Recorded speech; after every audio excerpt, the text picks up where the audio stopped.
Take care.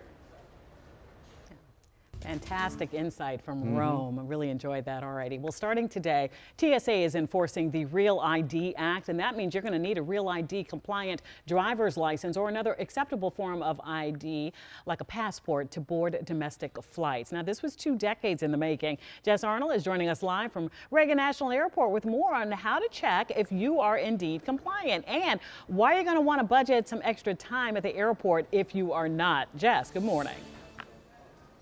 Good morning. Yes, there are plenty of reminders around Reagan National Airport here that today is the day. You need to have that Real ID. You can see some of these flyers everywhere.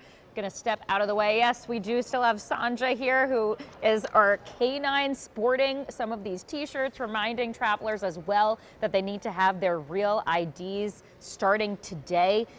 Now, you can easily check for that on your driver's license by looking for that star in that right-hand corner of it.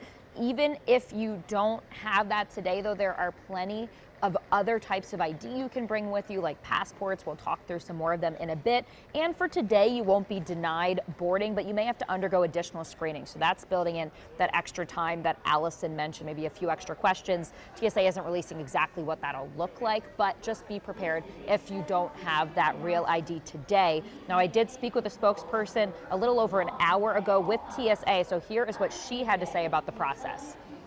If you do not, when you come to the checkpoint, the first thing that's going to happen is the TSA officer will notify you of your non-compliance with the law.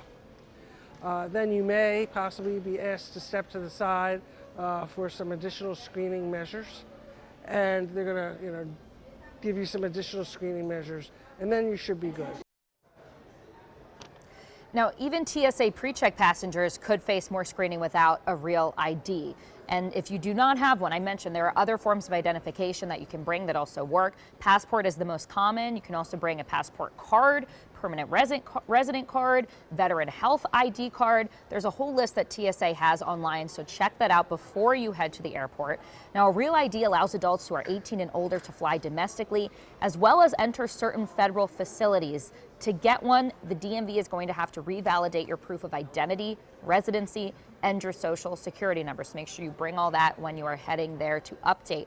Now, this law was actually passed 20 years ago to make air travel safer after 9/11, but its implementation has been repeatedly delayed. Now, I did ask TSA about how many travelers they're seeing who are not compliant yet. They said about 19%, so the majority of people, but there are still some that have not been compliant yet. But I did actually speak with a traveler who is coming through here, heading on vacation, to talk a little bit about why they made sure that they were ready to go and if they were checking their ID. Take a listen.